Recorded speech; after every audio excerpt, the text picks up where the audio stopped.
Glória a Deus. Meus queridos irmãos, eu vos saúdo com a paz de nosso Senhor Jesus Cristo. Enquanto os meus irmãos encontram Mateus, capítulo de número 8, eu quero agradecer a Deus pela oportunidade de poder estar aqui com os irmãos, neste momento tão especial, celebrando ao Senhor e também para aprendermos um pouco mais da sua palavra. Minha gratidão a Deus pela vida do meu amigo, pastor Franklin, sua família. Temos acompanhado o progresso, o sucesso, o crescimento sadio desta igreja, a aprovação de Deus sobre vocês. Que tudo isso seja apenas o começo de tudo que Deus ainda vai fazer. Quero agradecer a Deus por estar aqui na subsede pela primeira vez, o pastor Genilson. Cumprimentando o pastor Genilson, cumprimento todos os demais obreiros, pastores e irmãos que fazem parte desta grande família. Posso deixar de citar aqui meu amigo pastor Renato. Deus abençoe, meu amigo. Te abençoe com toda a sorte de bênção. Mateus, capítulo de número 8 e o versículo de número 5. Mateus, capítulo 8 e o versículo de número 5. Tendo Jesus entrado em Cafarnaum, um centurião aproximou-se dele implorando: Senhor, o meu servo está na minha casa de cama, ou está na minha casa deitado, paralítico e terrivelmente atormentado. Toda a igreja diga comigo: em casa, deitado, paralítico e atormentado. Jesus lhe disse: eu irei curá-lo. Mas o centurião disse: Senhor, eu não sou digno que entre debaixo do meu telhado, mas diz apenas uma palavra e o meu servo será curado. Porque eu também sou homem sujeito à autoridade e eu tenho soldados sob as minhas ordens. E eu digo a este vai e ele, eu digo a este vai e este, eu digo a este vai e ele, e eu digo ao outro vem e ele, e eu digo ao meu servo faze isto e ele. Então diga comigo: vai, vem e faz. Ao ouvir isto, Jesus ficou admirado e disse aos que o acompanhavam: em verdade vos digo que nem mesmo em Israel eu encontrei tanta fé. Versículo 13. Então Jesus disse ao centurião: vai e seja conforme você crer. E naquela mesma hora o seu servo ficou curado. Amém. Pode se assentar, meus irmãos. Meus irmãos, quantos desejam ouvir a palavra de Deus? Meus irmãos, Jesus ele andava por todas as partes, fazendo bem a todos, curando os enfermos, repreendendo os demônios e libertando os oprimidos do diabo. Jesus ele era acompanhado de uma grande multidão, que segundo Pedro, essa multidão não só seguia Jesus, esta multidão também apertava e oprimia.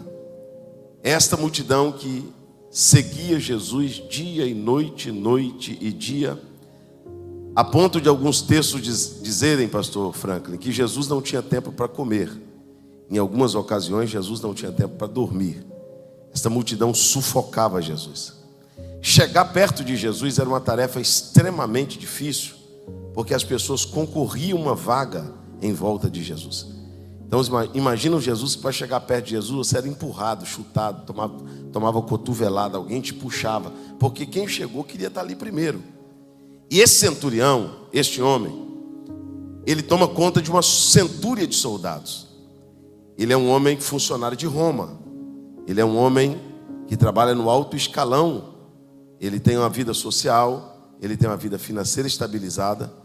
E esse homem, ele tem um problema diferente da maioria das pessoas da Bíblia, pastor Genilson, que Jesus curou ou libertou. Todas as vezes que nós vamos na Bíblia analisar um texto em que Jesus curou ou libertou alguém. Jesus está, pastor Genilson, curando ou libertando a pessoa que está pedindo ou um parente próximo. Quando você vai ver Bartimeu, grita, grita, grita, grita. Claro que ele tinha que gritar, ele era cego.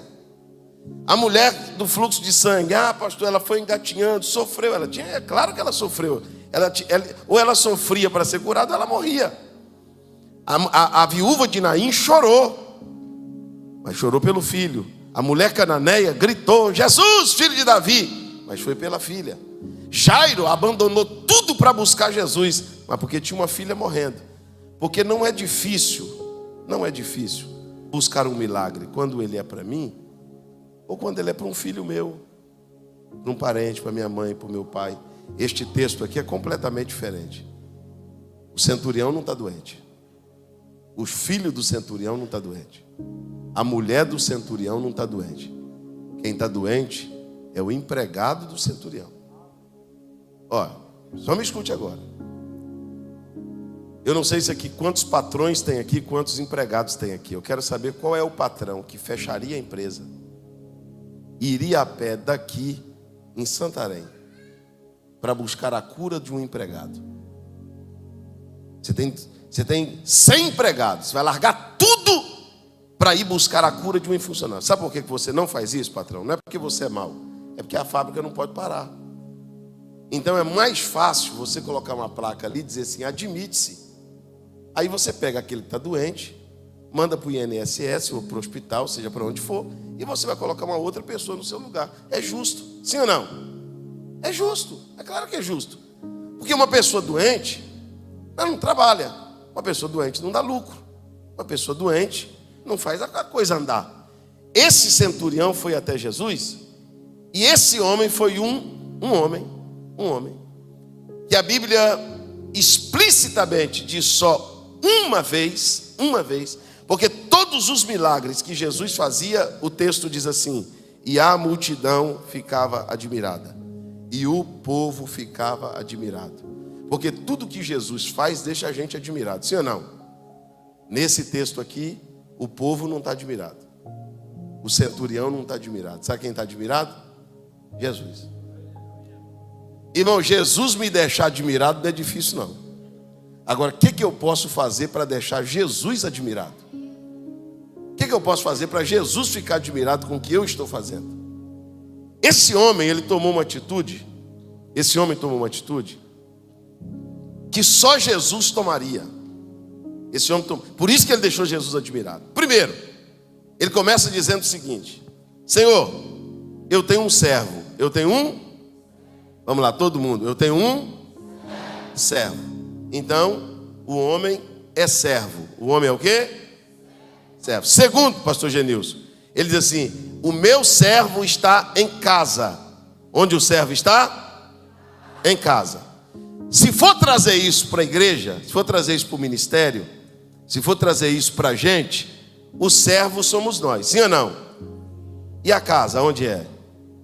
A igreja. Onde é a casa? Então diga para o teu irmão assim: você é um servo e você está na casa, sim ou não? Só que ele continua, ele diz para Jesus assim: olha, eu tenho um servo, ele está na casa. Aí começa o discurso. Só que ele está deitado. Ele está o quê? Então diga para o teu irmão assim: tem gente que é servo, está na casa, mas está deitado. Agora não, eu vou perguntar só para os patrão aqui, só para quem é patrão. Você pagaria o salário de um funcionário que passa o dia deitado? Paga? Você pagaria o salário de um funcionário que passa o dia todo deitado? Irmãos, olha para mim, eu vou chegar lá, eu só preciso da tua paciência. Por que ele diz para Jesus assim: eu tenho um servo, diga comigo assim, título. Não, diga mais alto, título. Ele tinha um título de servo, sim ou não? Como eu tenho um título de pastor, você tem um de presbítero, de evangelista, de pastor, pastor presidente. Nós temos um título, temos ou não temos? O diácono, a obreira, a diaconisa. Ele estava na casa ou não? Mas estava deitado. Porque tem gente que tem um título, tem gente que está na casa, mas está deitado. Quem está deitado, ou está cansado, ou está doente, ou está com preguiça. Diga para o teu irmão assim: se você estiver deitado, ou está cansado, ou está doente, ou está com preguiça. Então eu só não vou dizer o que é, porque eu não sei. Você tem que saber porque você está deitado. Tem gente que está deitado por preguiça, sim ou não? Tem gente que está deitado porque está cansado. Tem gente que está deitado porque está doente. Aí ele olha para Jesus e diz: olha, o meu servo está em casa deitado. Porque o diabo, pastor Franco, ele descobriu uma coisa. Satanás, não foi Jesus não, foi Satanás que descobriu. Ele não precisa tirar o título e nem precisa tirar da casa. Não precisa. Pastor, o diabo vai me tirar do altar. Não, para que tirar você do altar? É só deitar você no altar, ué. Pastor, o diabo vai me tirar do louvor. Vai nada, é só fazer você deitar no louvor. Pastor, o diabo vai me tirar do conjunto. Vai nada, para que tirar você do conjunto? Ele faz você continuar com o título. Ele deixa você continuar na casa. Mas olha para você e diz assim: continua deitado, preguiçoso. Continua deitado, doente. Continua deitado, cansado. Olha aqui para mim, irmãos. Porque tem gente que tem título, sim ou não, mas não faz nada. Nada. Tem gente que está na casa, mas não faz nada. Ele está sobrevivendo por causa do título e por causa da casa. Se dependesse de sobreviver do trabalho que ele está fazendo, Jesus chamava ele no departamento pessoal hoje e dava justa causa. Cara, eu estou te abençoando, te salvei, te dei um ministério, chamei você para o santo, e você é esse camarada que só vive deitado. Não. Só que Satanás primeiro deita. Escuta isso aqui. Primeiro ele deita. Primeiro ele. Eu vou chegar lá, paciência. Primeiro ele. Qual é o segundo estágio, pastor? Ele falou para Jesus assim: o meu servo está em casa deitado, mas ele está paralítico. Ou paralisado. Diga comigo, paralisado. Tudo vai começar com uma doença espiritual, com um cansaço espiritual, ou com uma preguiça espiritual. Sabe qual é o avanço de quem está deitado? O próximo passo dessa enfermidade é a paralisia. E o que acontece com uma pessoa que tem título, que está na casa, mas tem paralisado? Sabe o que acontece? Ele tem voz, mas não fala. Ele tem pé, mas não anda. Ele tem mão, mas não trabalha. Ele tem ouvido, mas não ouve. Olha para o teu irmão e diga para ele: o diabo não quer te tirar da casa. O diabo quer te paralisar. O diabo quer chegar para o profeta e dizer assim: você é profeta, mas não profetiza. Você é pregador, mas não prega. Você é cantor, mas não canta. Você é presbítero, mas não unge o enfermo não. Porque se você ungir não vai acontecer nada. Olha, Jesus não vai usar tua mão. Jesus não vai usar teu pé. Porque sabe o que mais existe na casa? Escute aqui, irmão, olha para mim. O que falta na casa não é talento. Esses dias eu vi um velhinho orar num congresso de missões. E o velhinho disse assim: um irmão orou antes do velhinho e disse assim: Senhor, levante pessoas. O velhinho pegou o microfone logo depois, pastor Franco, e disse assim: irmão, eu até respeito a tua oração, mas Jesus já levantou. Eu falei: mas se Jesus levantou, esse povo está onde? Ele falou: está por aí deitado. Jesus levantou faz tempo. Você está achando que falta profeta na igreja? Está totalmente enganado. Tem um monte de profeta na igreja, só que a boca deles está paralisada. Ah, pastor, não tem pregador. Tem pregador, você que está achando que não tem. Só que a boca do pregador está fechada. Pastor, não tem gente para evangelizar. Tem, claro que tem gente para evangelizar. Só que o inimigo foi lá e paralisou o pé do evangelista, para ele não andar. Mas hoje Jesus me trouxe aqui para dizer: que o deitado vai levantar. O paralisado vai movimentar. Quem acredita nisso? Pegue a mão desse irmão que está ao teu lado e diga para ele: Deus te quer em movimento. Balança a mão dele e diz: desperta o dom que há em ti. Desperta o dom de Deus que há em ti. Até quando nós vamos ficar sofrendo na igreja? Escute isso. Incentivando pessoas que têm vocação, mas não cumpre. Tem dom, mas não usa. Tem chamado, mas não faz. Tem pé, mas não anda. Tem boca, mas não fala. Tem ouvido, mas não ouve. Porque o inimigo conseguiu paralisar muita gente. Primeiro, o servo está deitado.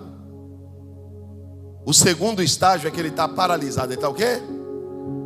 Vocês nunca passaram por isso, não, pastor? De olhar por uma pessoa com um potencial extraordinário, pastor Franca, e olhar para a pessoa assim, sentir aquela compaixão, dizer: um potencial desse,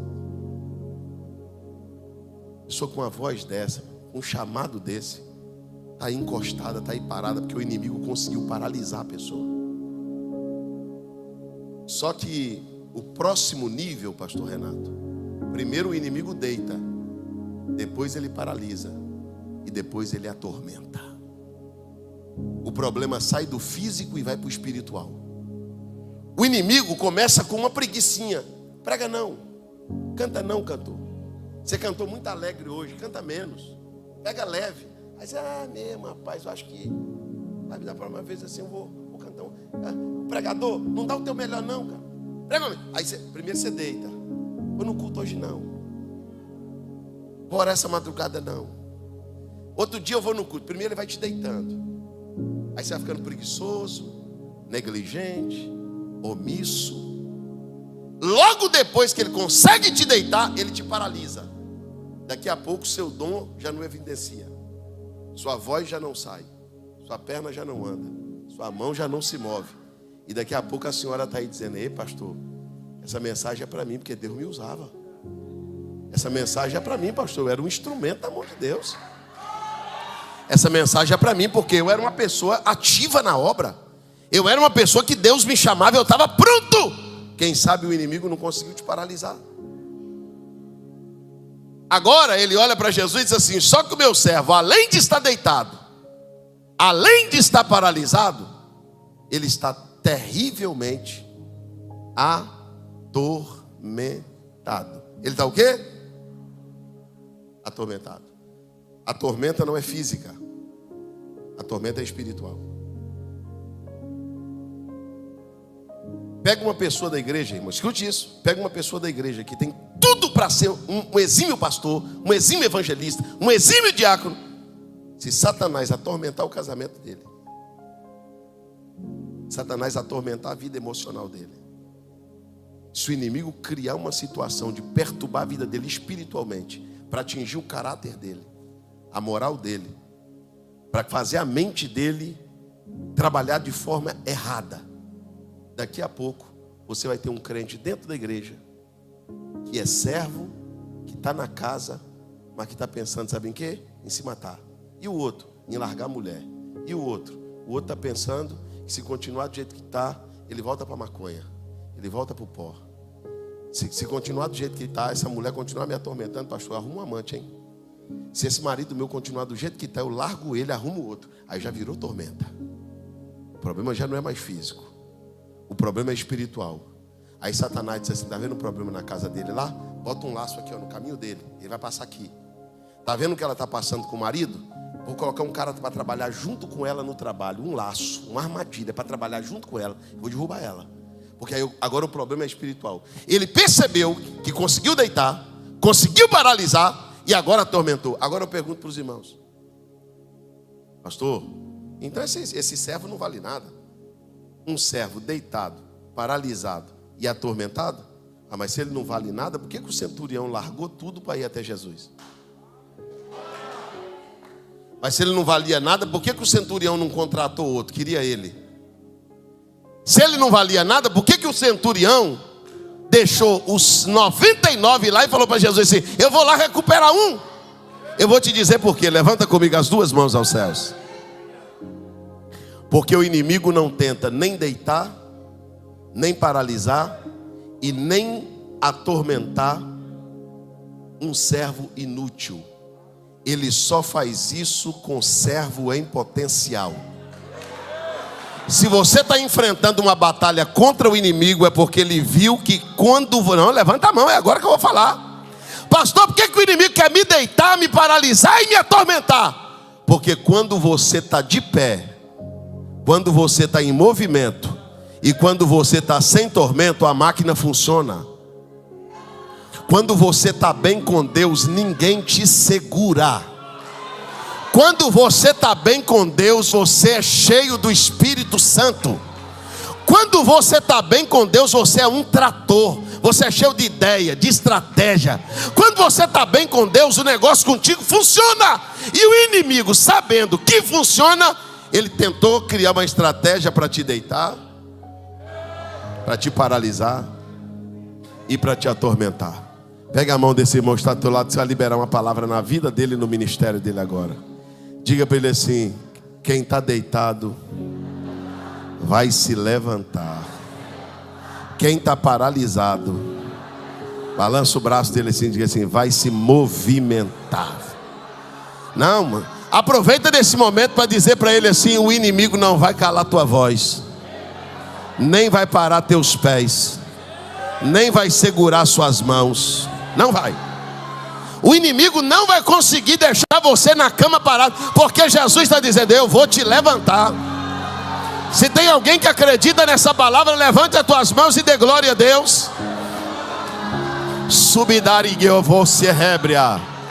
Se alguém me perguntasse agora, pastor Genilson, pastor Moisés, o que Jesus vai dar essa noite? Olha para o teu irmão e diga assim: Jesus vai dar alta. Essa noite Jesus vai dar alta. Jesus vai assinar a alta do paciente e vai dizer: levanta, movimenta, a tormenta foi embora, volta a cantar, volta a pregar, volta a evangelizar, volta a profetizar, volta a fazer a obra, volta para o altar. Levanta a tua mão e dá glória a Deus. Deus não vai deixar você nesta situação. Agora,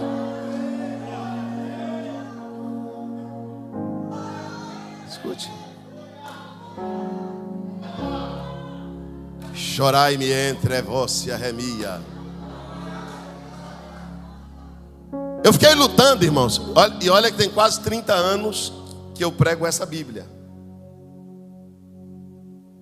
Mas tem dia que a gente lê a Bíblia e parece estar lendo pela primeira vez. Eu fico vendo umas pessoas que entendem demais a Bíblia, eu conheço tudo. Eu falo: rapaz, eu queria ser assim. Eu não sou assim. Tem dia que eu leio de novo. Falo: Jesus, entendi não. Como é que um homem vai buscar a cura de um homem que só dá problema para ele? Só dá prejuízo para ele. O homem está deitado, paralisado, atormentado. E o centurião quer ele. Eu quero que o Senhor cura ele. Pastor Renato, demorou um tempinho, mas eu entendi. Jesus disse assim: sabe por que o centurião foi buscar a cura dele, meu filho? Porque aquele homem deitou, paralisou e ficou atormentado. Mas aquele homem estava assim, ele não era assim. Você consegue dizer para o irmão assim: você está assim, mas você não é assim. Você não é assim. Você pode estar. Quando o centurião olhava para a cama e via aquele homem deitado, homem de Deus, e alguém chegava para ele dizendo assim: rapaz, dá as contas para esse cara, amarra o gancho desse cara, manda esse cara embora, esse cara está te dando prejuízo. O centurião chamava quem estava falando, dizendo assim: rapaz, você sabe quantos anos que esse cara trabalhou para mim? Esse cara me ajudou a ser o centurião que eu sou hoje. Esse cara está aí deitado hoje, mas quando esse cara estava bem,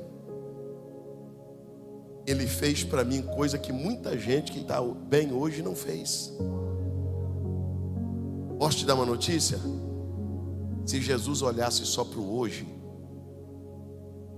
talvez ele riscasse o nosso nome do livro da vida. Mas o escritor aos Hebreus diz que Deus não é injusto para se esquecer. Jesus olha para uma mulher que não está cantando. Eu só vejo uma mulher covarde. Jesus diz assim: ela não está cantando hoje, mas ela cantou 20 anos. Jesus, mas ele não está pregando. É, meu filho, ele não está pregando esse ano, mas o ano passado ele pregou, o ano retrasado ele pregou. Eu não posso esquecer do que ele fez. E por que o senhor não manda ele embora? Jesus disse: porque eu prefiro restauração do que substituição. Levanta comigo as duas mãos aos céus. Jesus trabalha com reciclagem. Jesus não trabalha com lixeira. Jesus não joga no lixo quem deitou. Jesus não joga no lixo quem está paralisado. Jesus não joga na lata do lixo quem está atormentado. Sabe o que Jesus faz? Jesus cria uma situação para levantar ele de novo, para dar saúde a ele de novo. Quem acredita que alguém vai se levantar e o nome do Senhor vai ser glorificado?